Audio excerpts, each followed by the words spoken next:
Warning: this episode contains brain food that will lead to improved emotional and social intelligence.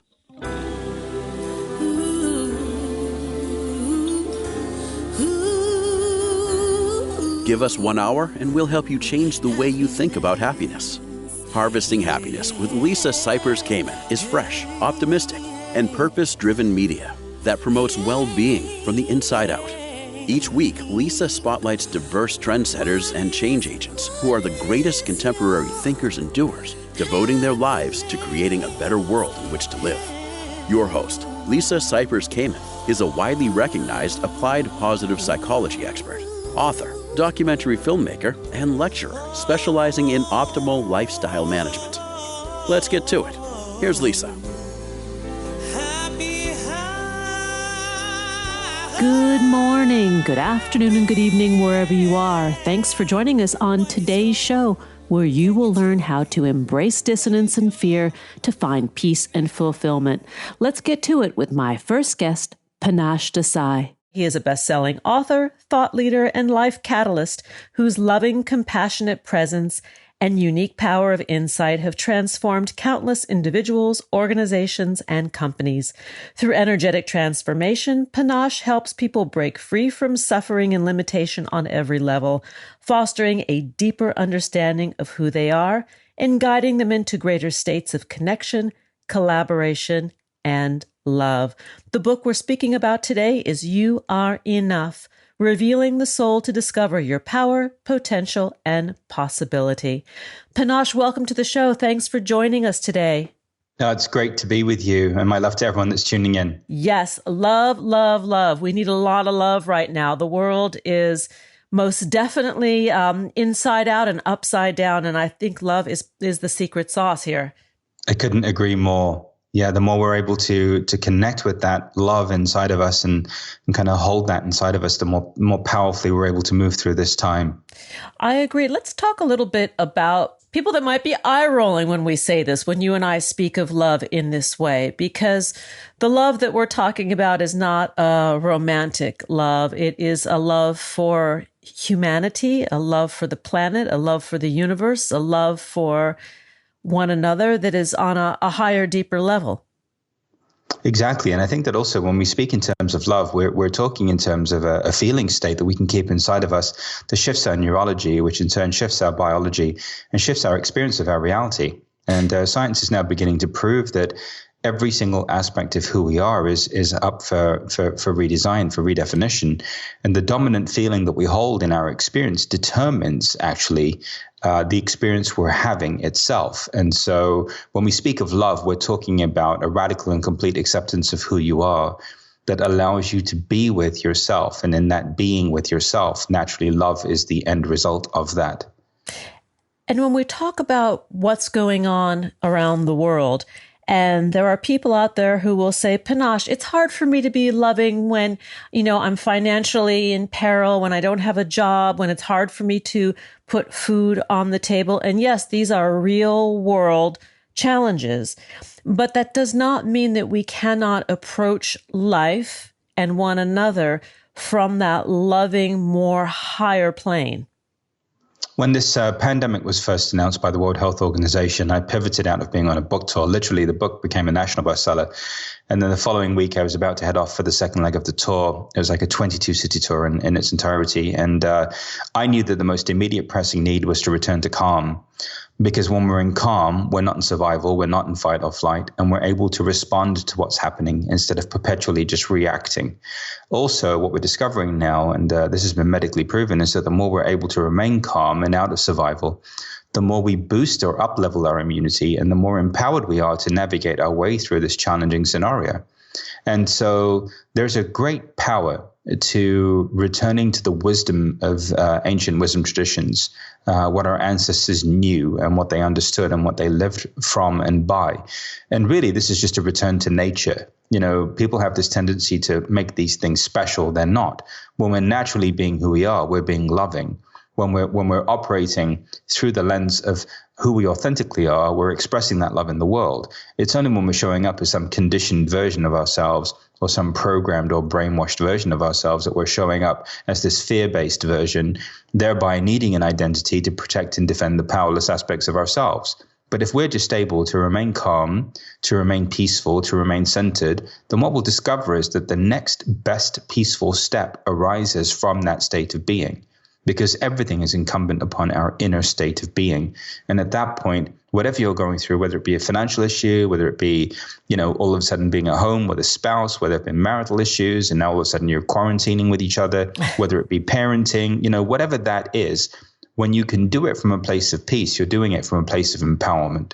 I agree with you. And I also know that some people have a challenge when we say to people, just be calm.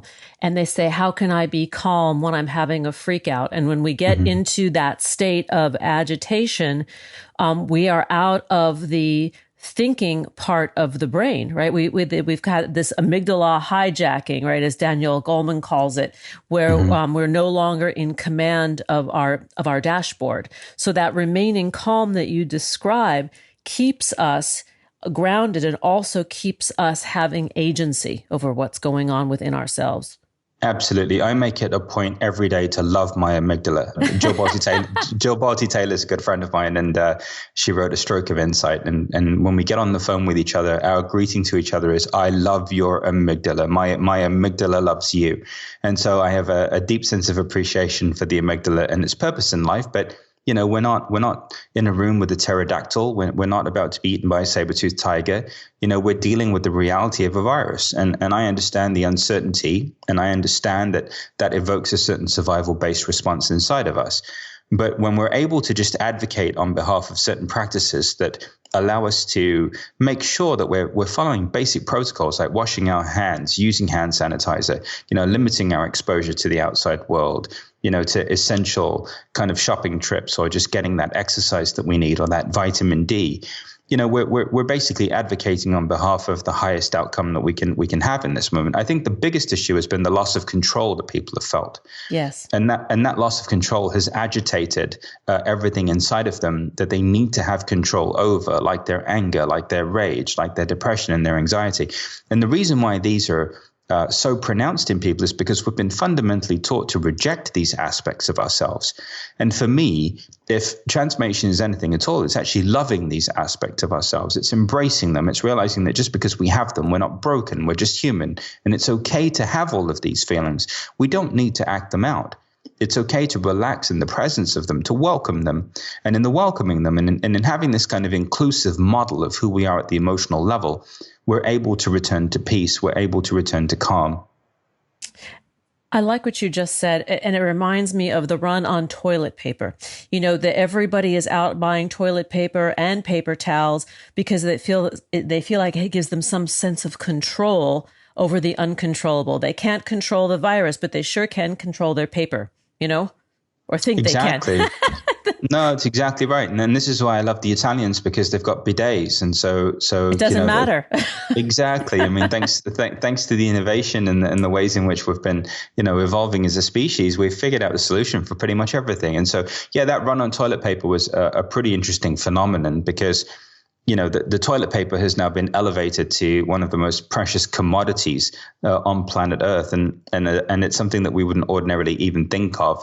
But it's amazing how when we're in survival, we're not rational. We're not thinking about the collective good. We're not thinking about, anyone other than ourselves. And again, I think that as we've evolved through this crisis, I think that we're beginning to see more and more of that kind of collective expression of love, of unity, of these qualities, this empathy, this compassion, all of these things that we have access to when we're not in states of survival. We're seeing those now all over the world. And maybe that is one of the great revelations of this crisis, is that we get to see and activate that more loving, compassionate, kind, empathetic, caring aspect of ourselves. Absolutely. I think even the act in and of itself of self-isolating and self-quarantining is to advocate on behalf of members of our community that have compromised immune systems. So that in and of itself is an act of compassion and love.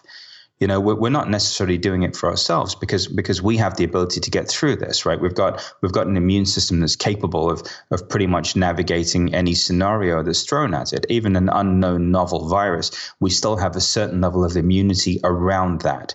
And so again, this whole thing that's unfolding right now is a giant opportunity to advocate on behalf of those that don't have the capacity to advocate on behalf of themselves, which to me is love. I agree with you. It's love, and it's a gift, a true gift to be able to give that to one's neighbor, whether you know them or not. Absolutely. And I think that also any sense of entitlement that we had going into COVID-19 is fundamentally gone out of the window. We'll never take human connection for granted ever again. We'll never take a hug for granted ever again. We'll never take being in the same room as our loved ones for granted ever again. And so there's only good that comes out of this. And again, what we focus on is again what we find the corresponding evidence of. And so life is as you are. And so when you are trending toward that happiness and trending toward that contentment and that love, then you'll begin to find the evidence of that, the corresponding evidence in your reality of that internal state of being. Yeah. And also you begin to attract that in your immediate circle. Absolutely. And I think that is the remarkable part of this type of inner work, is that once you get very clear with oneself, and then it makes it very, very hard to want to be in the presence of that same a vibration that's less than, Well, and also you get to a point where I think that love is the great equalizer. You hold everything equally after a certain point, because you realize that all of these aspects, even when we're speaking in terms of the unconscious or the shadow, are just parts of ourselves that we haven't embraced and that we haven't loved. Because we've been conditioned to believe that they are in some way less than. And so those kind of boundaries of separation, or the need to quantify, or the need to kind of delineate between what's acceptable and what isn't, begins to blur. And eventually everything just kind of is able to be held equally within oneself. And of course, that happens, first of all, through the radical acceptance of who you are as you are, and the need to stop invalidating your uniqueness through this kind of conditioning that's been superimposed over your brilliance that has you needing to conform. The timing of this book, You Are Enough, revealing the soul to discover your power, potential, and possibility. I believe that the timing is perfect, because so many people are going through, in addition to what they are managing with COVID-19, almost a crisis and therefore an opportunity for a rebirth in many ways. We're going through what I believe is a fundamental redefinition of who we are. I think that ultimately at some point we have to choose life and quality of life over survival. And I think that that's in some way, shape or form what we're being asked to choose is, are we going to choose life and the quality of our lives, connection, time with family, time with ourselves? What are we going to prioritize post COVID-19? And for me, I've been blessed enough to lead a meditation every morning at 9 a.m. to have people come together from all over the world to kind of get feedback in real time for how people are going through this. And I have to say that everyone that I'm connected to, everyone that's drawn to be a part of whatever I'm offering, they're all saying the same thing. They're so grateful for this opportunity to be at home. They're grateful for this time. They're grateful for the support. They're grateful for the connection. And I think that we can only ever come out of this stronger and brighter and more connected to who we are if we're able to recognize that even as hard as this may be, for some people, this is the first crisis they've ever gone through in their lives. As hard as this may be, there is a post-life. There is a life post-crisis that awaits them. And it's up to them to determine what that is now. Yes, let's take a break. When we come back, we will explore more about Panache Desai's newest book, You Are Enough, revealing the soul to discover your power, potential, and possibility.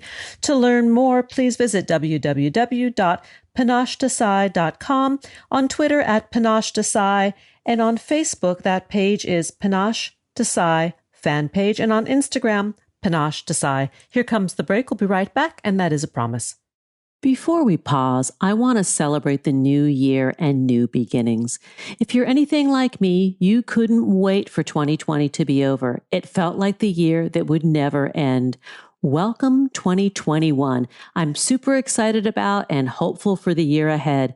As a cheerleader of mental health for all, I can honestly say that my therapist has been hugely supportive in helping me work through the challenges of the past year and plan wisely for the year ahead. Big gratitude, fist bumps, and virtual hugs have really helped center and ground me.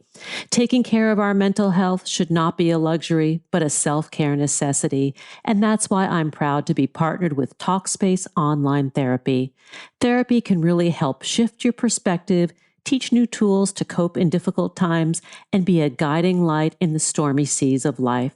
Your Talkspace therapist will help you set goals, be your accountability partner, and supportive cheerleader to make sure you're progressing. Best of all, Talkspace is a fraction of the cost and more convenient than in-person therapy.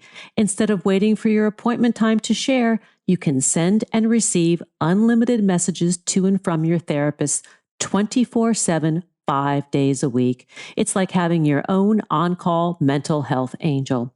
And Talkspace has thousands of licensed therapists trained in more than 40 specialties, including anxiety, depression, substance abuse, trauma, anger management, relationship issues, food and eating, and so much more. Talkspace is a secure and private HIPAA-compliant interactive platform that uses the latest end-to-end bank-grade encrypted technology, providing a safe virtual space to talk it out with your therapist from the comfort and privacy wherever you are, whenever, and for whatever is on your mind. My therapist gave me practical guidance that really changed my life for the better. I'm so glad that I found Talkspace and got the support that I need. And you can too. As a listener of this podcast, you'll get $100 off your first month with Talkspace. To match with a licensed therapist today, go to Talkspace.com or download the app. Make sure to use the code HAPPINESS to get $100 off your first month and show your support for the show. That's happiness and Talkspace.com. Now let's take that pause. We'll be right back. To learn more about cultivating sustainable well-being at home and the office, visit harvestinghappiness.com and explore Lisa's experiential on-site brain fitness workshops, corporate programming, and speaking engagement services.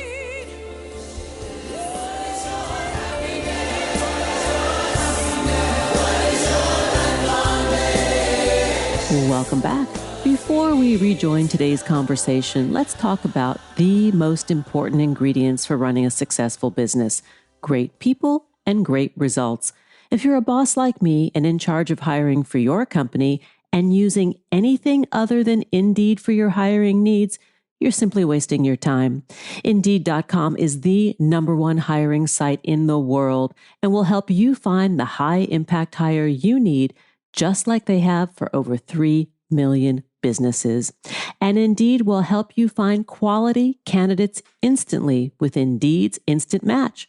Unlike other sites, Indeed gives you full control and payment flexibility, delivering a quality shortlist faster. With Indeed, you only pay for what you need. You can pause your account at any time, and there are no long-term contracts. Indeed searches through millions of resumes in their database to deliver you great candidates instantly.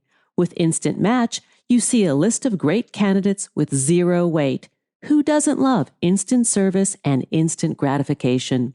Indeed delivers 4 times more hires than all other job sites combined, according to Talent Nest. 73% of online job seekers in the U.S. visit Indeed each month, according to ComScore Total Visits. Want your quality shortlist fast? You need Indeed. Right now, our listeners get a free $75 credit to upgrade your job post at Indeed.com/HH. This is Indeed's best offer available anywhere. Get a free $75 credit at Indeed.com/HH. Indeed.com/HH. Offer valid through March 31st. Terms and conditions apply. Now let's get back to it. And we are back talking about embracing dissonance and fear to find peace and fulfillment. Let's get back to the conversation with my guest, Panache Desai. Panache, let's talk a little bit about 5 commitments that you outline in your book that will help readers guide them towards greater authenticity. So the first thing that I have to kind of highlight here is the word commitment. I've discovered in working with people over 20 years now that unless they're committed to something, very rarely do they actually come into alignment with it in any meaningful way. And so in outlining these 5 commitments, I'm outlining 5 potentials or 5 possibilities for each of you right now in the midst of this crisis to begin to redefine who you are and the way that you're living. The first is commit to knowing your essential self. In terms of who we are, what's happened is that we've created too much of a framework around who we are at the level of the mind, who we are at the level of the body, and who we are at the level of the feeling. But what's missing in that transformative paradigm or that kind of model is the authentic self. And in my experience, when we're being that authentic self, we feel peaceful. The reason why it's remained ever elusive or been categorized as woo-woo is because it hasn't been given a feeling tonality. And so as much as possible, as you're navigating your way through this time, take the time, every 60 minutes of activity to just pause for 3 minutes, just take some breaths, just go inside, just relax, just take some breaths. And if it helps, breathe into the count of 4 and breathe out to the count of 4. And what this will do is it will center you and it will begin to connect you to the peace that's inside of you. If you're particularly challenged and overwhelmed, breathe into the count of 4 and breathe out to the count of 8. And what that will do is it will reset your nervous system. It will allow you to break free of that fight or flight response and return back to a state of neutrality internally. The second commitment is commit to a new past, present, and future. So I think we can all agree that there's nothing worth holding on to right now. Whatever happened when you were 6, whatever happened when you were 10, whatever happened when you were 13, now in this moment in human history, it's important to unburden your heart. It's important to free yourself of whatever it is that you're holding on to. And you can do that in a number of ways. You can journal. You can write letters. You can begin to find some sense of resolution through the written word.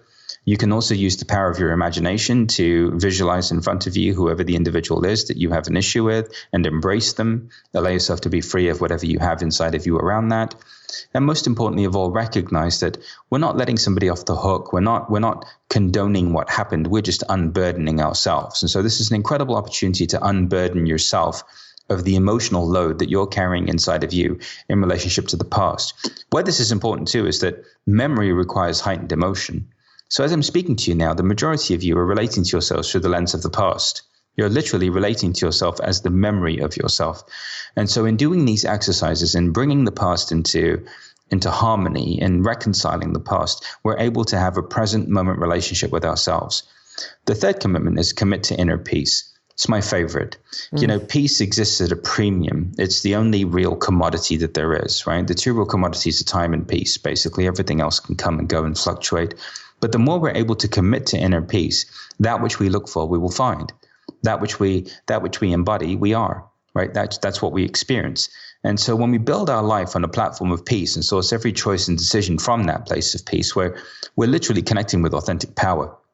And so as you're navigating your way through this time, as you're navigating your way through making some very hard choices and decisions, choose that which makes you feel the most peaceful. Choose that which is the most aligned with your peace. And that can be everything from curating a playlist or watching a movie or, engaging in a book or whatever it is that you're doing. Make sure you curate it around the experience of inner peace. Fourth is commit to fulfillment. And the reason why that's important is where you start from is where you'll finish. I've met people that have built huge companies that span the world, but because they did it to prove something about themselves, because they didn't feel like they were enough, they're fundamentally unfulfilled. And typically there's some behavior that's there as a result of that lack of fulfillment because they just can't fill that void inside of themselves. And so how do we start from fulfillment? Well, we start by appreciating what we have. We start by truly giving thanks for everything that we have, no matter what that is. By just beginning to cultivate this feeling state of appreciation for all of the gifts and blessings that were available to us now, even if that means just having the opportunity to shelter inside of an apartment, shelter inside of a home. There are so many people right now that are going through COVID-19 that don't have that possibility and that potential. And so we must get to a place of appreciation so that we can build our lives on a platform of fulfillment. And then finally, recognize that when we are embodying a state of peace, we're embodying a state of love, that our neurology shifts, that our biology shifts, and that also our reality shifts. And that allows us to experience unlimited possibilities and potentials. Because fear, lack, and scarcity constitutes the majority of comfort zones that people are living inside of. So the more we're able to embody this state of peace and this state of love, and the more we're able to give ourselves the gift of that state of being, the more we're able to reorient who we are on a neurological level, on a biological level, and then at the level of experiencing our lives. And so that allows us to shift out of a very limited framework into a more expansive dynamic framework where we're experiencing heightened synchronicity and we're able to respond instead of react to what life is presenting us. And what you share, these 5 commitments or 5 steps, are actually practices that are not that hard to do. And you get better at it the more you do it.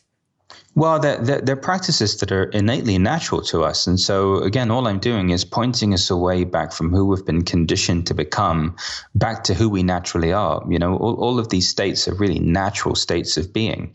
And so the more we revert back to who we naturally are, the more we realize that we have the potential to live inside of them, because it's just who we naturally are. It's not something that's phenomenal or special. It's just innately present. It's just that we've been so distracted away from it and so kind of conditioned out of it that returning to it can seem a bit weird at first. But after a while, it just becomes effortless. And let's talk about contemporary society and what it has done collectively. And I'm talking about the digital age and the internet and the cultivation of online personalities. Has social media helped or hindered our authentic lives? I mean, I know what the answer is for myself, but what's your take on this? I think everything, it just depends on who you are and how you use it. So for me, social media is demonstrating who we are at the level of the collective unconscious, right? So when you look at a lot of the hate and the anger and the rage that's going on, that's one way in which people are expressing themselves, but that's just a reflection of who they are. I tend to focus on, the aspects of social media that are based in inspiration and love and hope, because again, my consumption of social media is a direct reflection of who I am internally. Yeah. And so, we get to make of everything what we want to make of it. And again, everything becomes a reflection of that feeling state that we wish to curate. And I cannot underemphasize the power of that feeling state. Literally, no matter what you're going through now, by shifting how you feel, by coming into feeling as if you're enough, you can literally transform all of these areas that you're struggling with, because it begins at the level of feeling. It then translates to the level of thought. It then beyond that goes to the level of the body. And then beyond that, it goes into reality. I really appreciate what you said about curating one's experience. I think that is really the crux of what you're saying, that's where the true power resides. That's where self-mastery resides. And that's where ultimately the joy and contentment reside. Absolutely. I think if we're looking for it outside of us, we're always going to suffer. At some point after a certain amount of years of living, you begin to become kind of awakened to the truth that you can't find anything outside of you that's meaningful, because you're looking for love and acceptance on a planet of people that don't love and accept themselves. Isn't that the truth? We're nearly out of time, and I would love for you to share a message to people who are struggling with their pursuit of happiness and fulfillment in their lives. You're not broken. You don't need healing. You don't need fixing. You're not a failure. You're not a mistake. There's an infinite intelligence that made you, that is animating all of life in this moment. You can call it whatever you'd like. But ultimately, it's through the transformation at the feeling level out of not being enough into finally relaxing into being enough that you'll begin to find everything that you've been looking for through trying to accumulate things and trying to build businesses and trying to in some way become some better version of yourself. I think what's been missing is the ability to relax into the truth that who we are as we are is enough, and that at some point that has to be enough for ourselves. It may never be enough for the world, but at some point it has to be enough for ourselves. Beautifully said. My guest today has been Panache Desai. The book we've been speaking about is You Are Enough, Revealing the Soul to Discover Your Power, Potential, and Possibility. And I also wanted to mention that Panache is a spiritual thought leader who's been featured on Oprah's Super Soul Sunday, who has taught us and continues to teach us to quiet fear and anxiety and discover the powerful wholeness that exists within us all. Thank you, Panache. Thanks for joining us. It's been great to be with you. Thank you so much for having me on. A pleasure. We are going to take that brief pause and we'll be right back. That's a promise. Did you know that happiness is actually good for your health?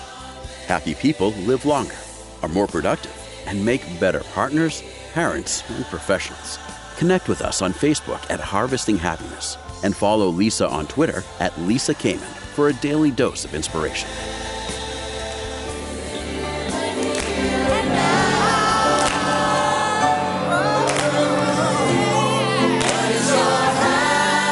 And we are back, continuing the conversation about embracing dissonance and fear to find peace and fulfillment.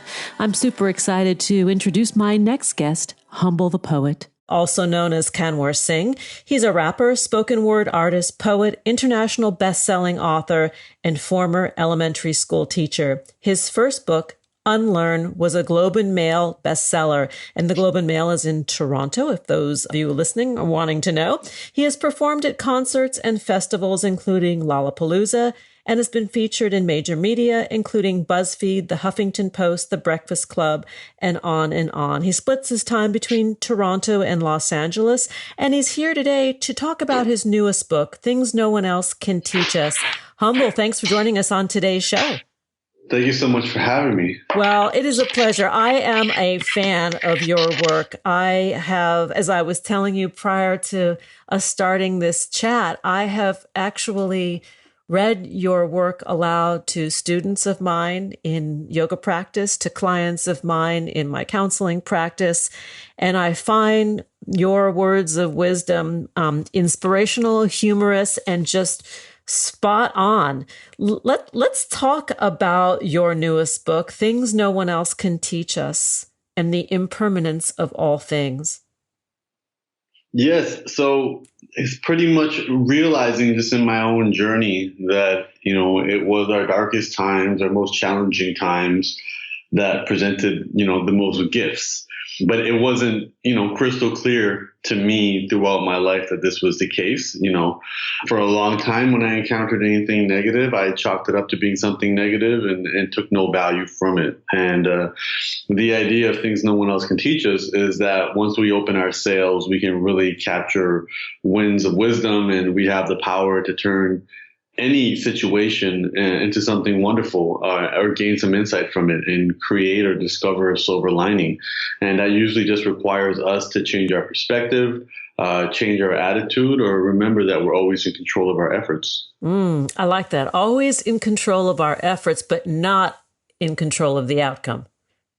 No, not at all. I mean, there's very little that we have control over in this life. And I think it gets daunting when we think about that 99.9% of our existence is out of our control. But, there are a few things that are completely in our control. And I think our efforts and our attitudes are on top of that list. And it's important for us to recognize that so we can focus on what we have in our control versus lamenting over what we don't. You say that you started as a school teacher. Talk a little bit about the transition from being an educator in the classroom to being an educator on stage. Yeah, I mean, being an elementary school teacher, I was teaching the third grade, and I was also doing spoken word poetry and music on the side. And then as that took a life of its own, the transition kind of happened seamlessly in my heart, and then very abruptly in the real world, where I thought I had a record deal. And so I ended up leaving my job to pursue music full time and creativity.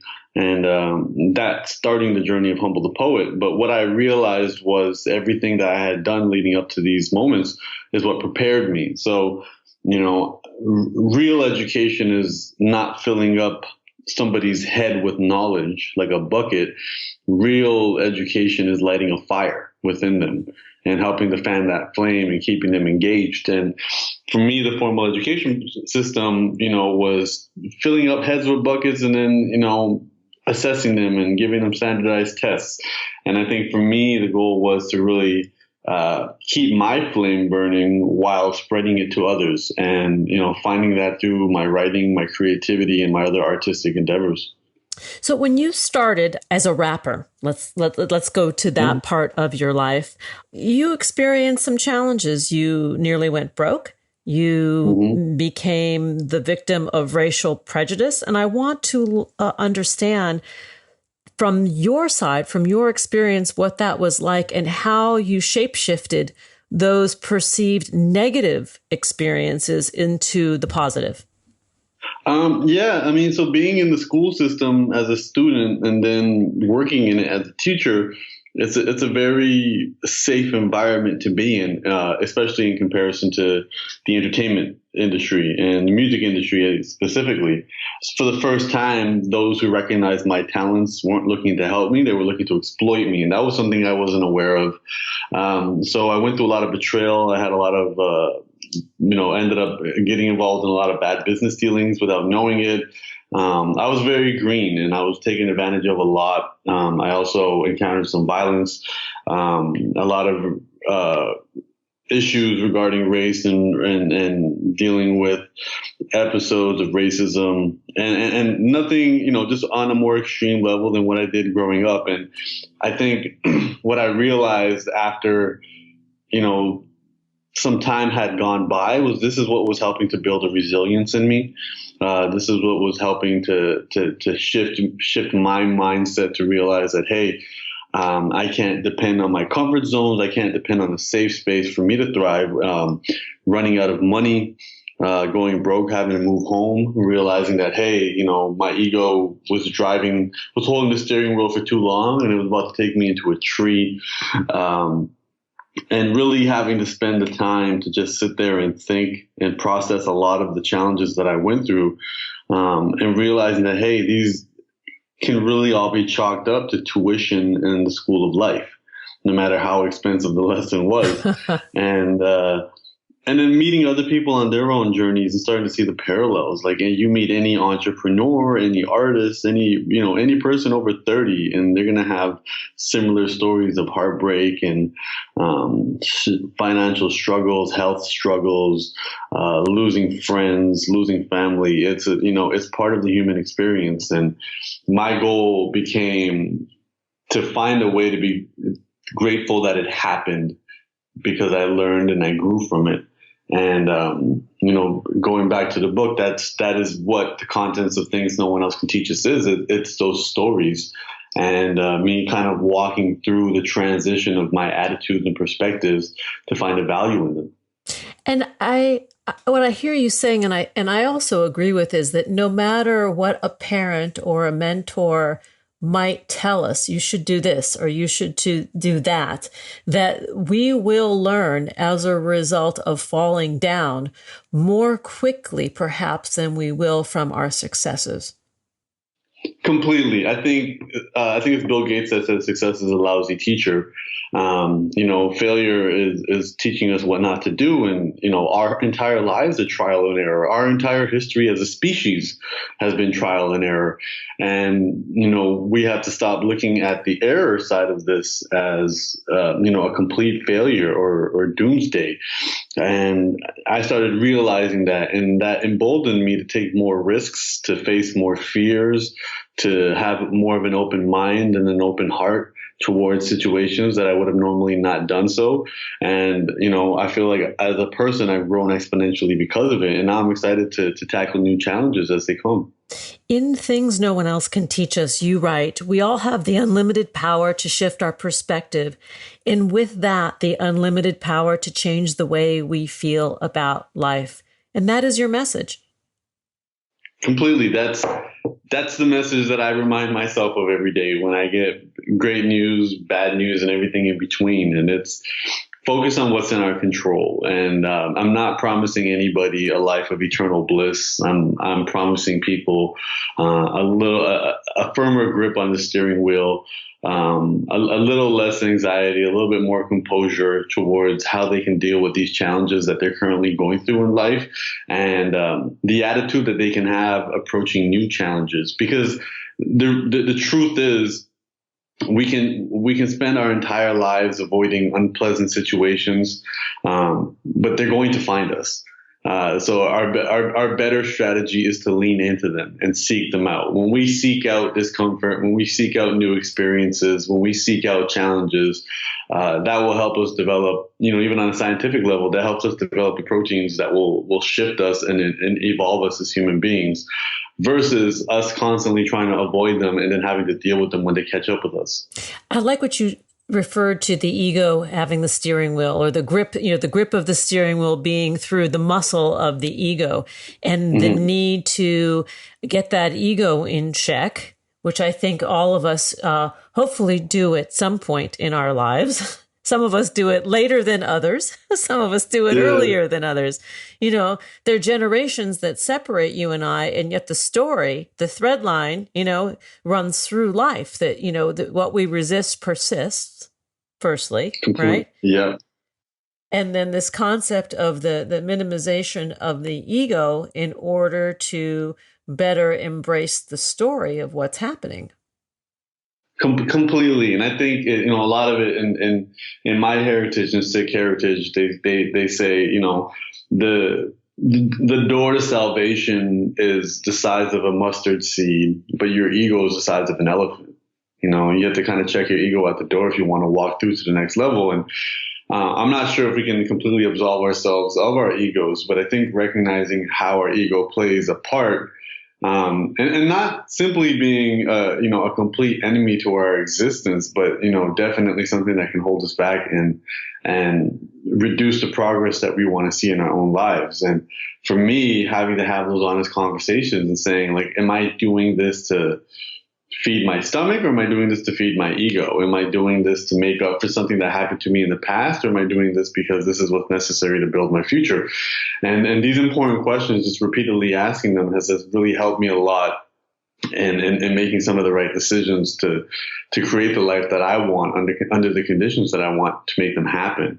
And very often when I see things go awry, it is because I spent more time trying to feed my insatiable ego with whatever it was, because the ego is hungry, but the ego does not get full.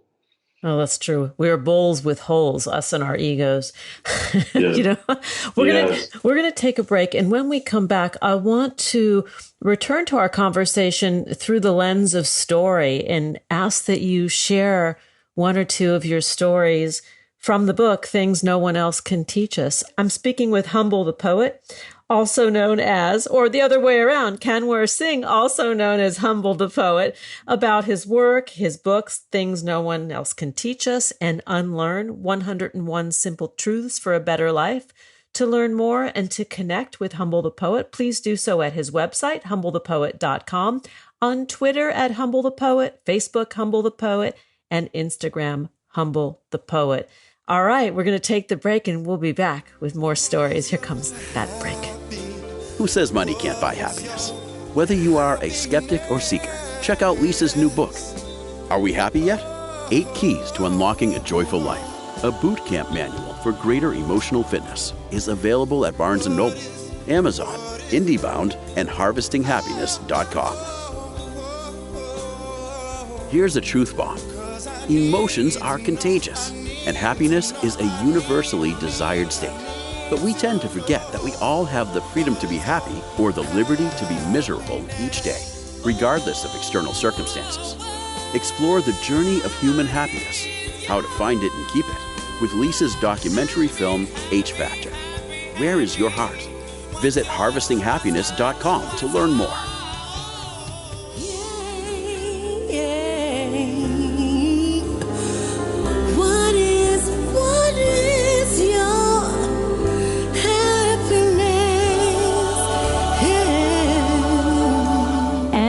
We are back. I'm talking with Humble the Poet. We're talking about embracing dissonance and fear to find peace and fulfillment. Let's get back to the discussion. Humble, I'd love for you to read a couple of pieces from Things No One Else Can Teach Us, which is the latest book. The one before that, which I've really enjoyed and enjoyed sharing, as I mentioned earlier, it was an international bestseller entitled Unlearn, 101 Simple Truths for a Better Life. So take it away, Humble.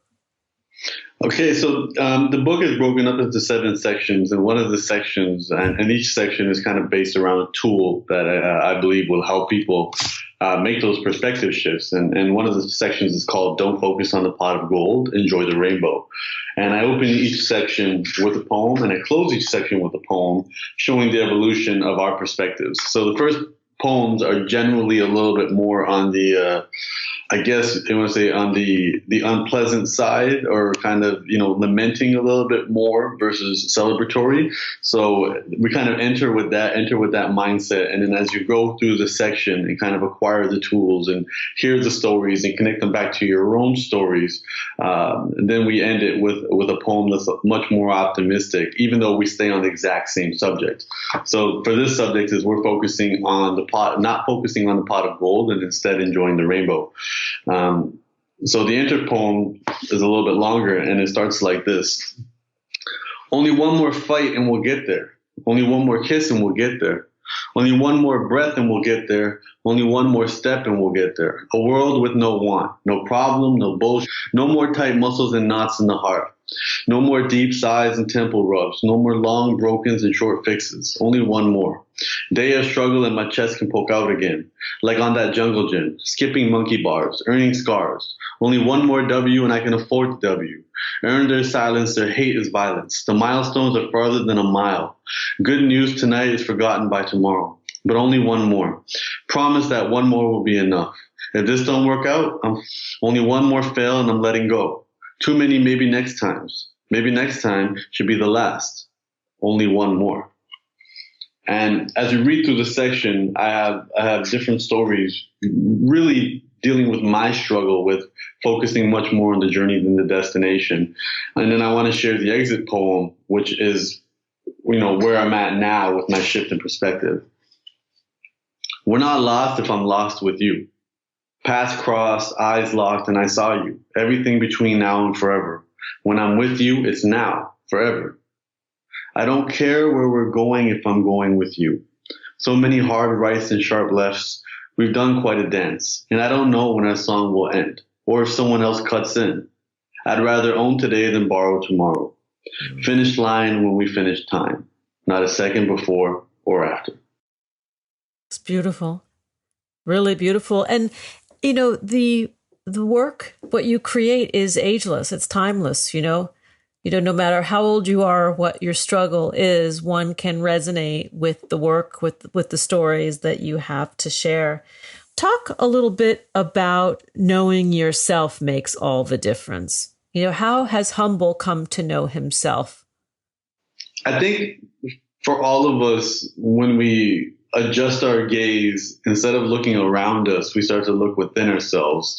We start to discover how vast the universe that exists within us really is. And from those discoveries, we start to learn who we are. And when we have a better understanding of who we are, that gives us more preparation in dealing with the world around us, because we understand who we are, not only in relation to others, but in relation to our nature, our nurture, and how we have a unique experience on this earth. That requires a lot more paying attention. Sometimes it requires sitting in a quiet room with your eyes closed, and people call that meditation. Sometimes it requires a long walk. Sometimes it requires pages and pages of just vomiting out your feelings in your journal.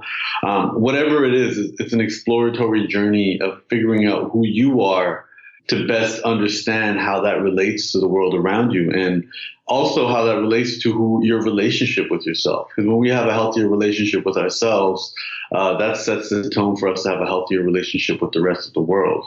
So really encouraging people to be more self-aware and point the finger inwards instead of outwards, I think is not only more enlightening, but it's definitely much more empowering, because it allows people to take more responsibility for the direction of their life. And once they do take more responsibility, they have much more power to guide it to where they want to go.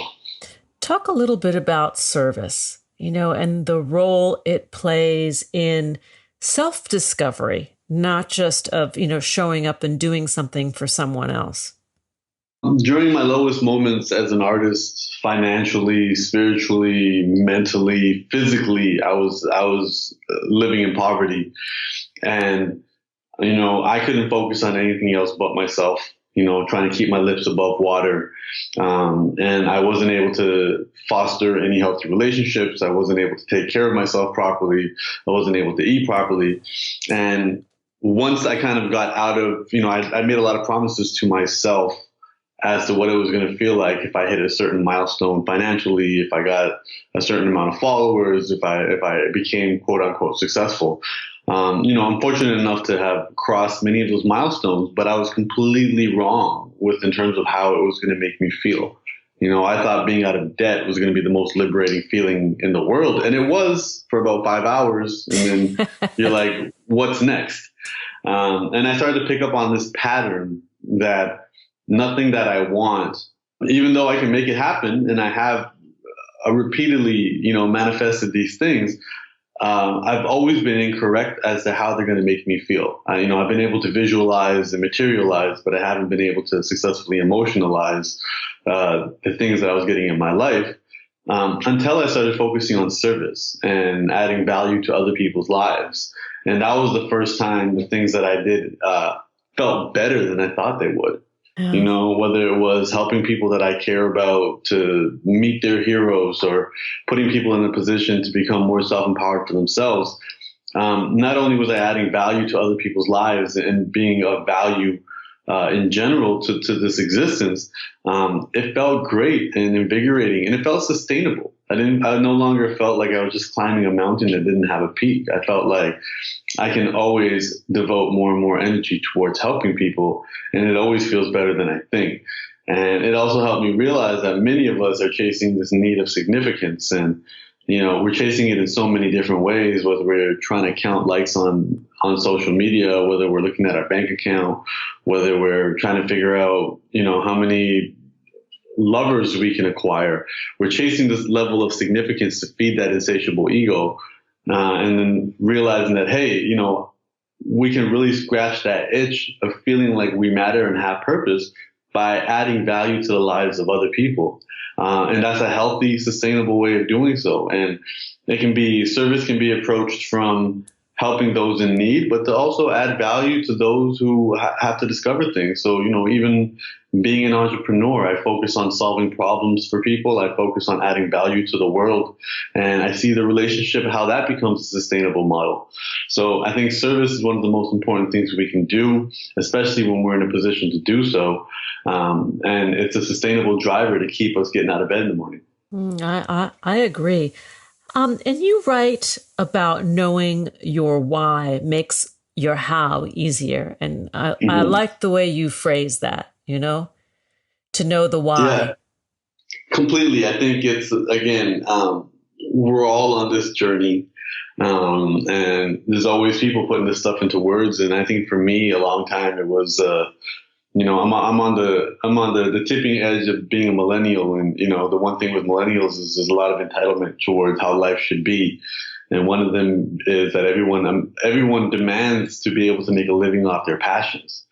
And I kind of started to look back at the narrative of my life and realize that I wasn't chasing a passion. I was living out an obsession. My why isn't something that I may or may not have chosen. It's just something that's already in me. And it's the reason I have to do this. And it's the reason that there aren't any obstacles that can stop me, because there's nothing else I can be doing right now. And I think when people focus on their whys, or even attempt to, I think it's an ongoing document, your why. It's going to peel away layers to that onion and get to its nucleus a little bit deeper as time goes on. But just to even start and to say, look, why am I doing what I do, or why do I get out of bed? And if you can't figure out what it is, just decide something. And it can be anything. You can be superficial and say, I'm living to make a lot of money. At least you've set a point. And as you walk on that journey, you'll realize that, hey, maybe it wasn't about money. Maybe it was about significance, or maybe I was chasing safety and security. Well, why was I chasing safety and security? Well, I didn't have a lot of safety and security as a child. Okay, now should I be carrying my past with me to my future? I think it starts this important dialogue. But the first question has to be, what is my why? Yeah. What is it that makes us do what we do? The thread Yes. line, the kernel, the theme that makes life worth getting out of bed for. I just want to close. Humble, we're out of time, but the newest book, Things No One Else Can Teach Us, reminds us all that we have the power within us to transform the way we respond to each day, each challenge, and ultimately challenges us to follow in your footsteps, to be the best self that we can be, right? So make the why matter. Yes, and realize you have this unlimited power to do so. And, life is really how we see it. And what I realize is, especially, why I call this book Things No One Else Can Teach Us, is no one else can teach us to see the silver lining or create the silver linings in our lives and find the value in our toughest and darkest times. And what I attempted to do with this book is to provide some of the tools that I had and some of the tools that I discovered and some of the tools that were handed down to me to make this journey a little bit, easier. And again, none of them are universal truths that will apply to everything. I have one section called Zoom In, where I'm encouraging people to take a deeper look and look closer at the situation before evaluating it. And then the section right after is called Zoom Out, which is saying, hey, sometimes instead of looking at all the details, let's take a step back and look at the big picture. And, some situations in our lives are going to require us to zoom in. Some are going to require us to zoom out. Some may require us to go back and forth. And it's up to us to figure out when we use what. But the more tools we have in our belt, the better equipped we are to deal with life. Thank you, Kanwer Singh, also known as Humble the Poet. To learn more about Humble's work, please visit humblethepoet.com, on Twitter at Humble the Poet. Facebook is also Humble the Poet, and on Instagram you can find Humble at Humble the Poet. The book we've been talking about today is Things No One Else Can Teach Us. His prior book, which was an international bestseller, is entitled Unlearn, 101 Simple Truths for a Better Life. And thanks for hanging out with me today. Thank you so much for having me. Oh, a pleasure. Here comes the break. Thanks for joining us on Harvesting Happiness today. This is Lisa Cypers Kamen and my guests, Panache Desai and Humble the Poet, wishing you kind thoughts, kinder words, and the kindest of actions. Until next time, remember, happiness is an inside job. Happiness is your inside job. Go out and rock your day. Keep harvesting your own happiness anytime and anywhere from the comfort of wherever you are. Subscribe, listen, and share hundreds of downloadable episodes via our free app or from our libraries at toginet.com, iTunes, Google Play, and other fine podcast platforms. To learn more about Lisa's global consulting services, please visit harvestinghappiness.com. Spread more joy by liking us on Facebook at Harvesting Happiness and following Lisa on Twitter at Lisa Kamen. Harvesting Happiness is produced in collaboration with TogiNet Radio, KBUU Radio Malibu.net, and is available on PRX, the Public Radio Exchange.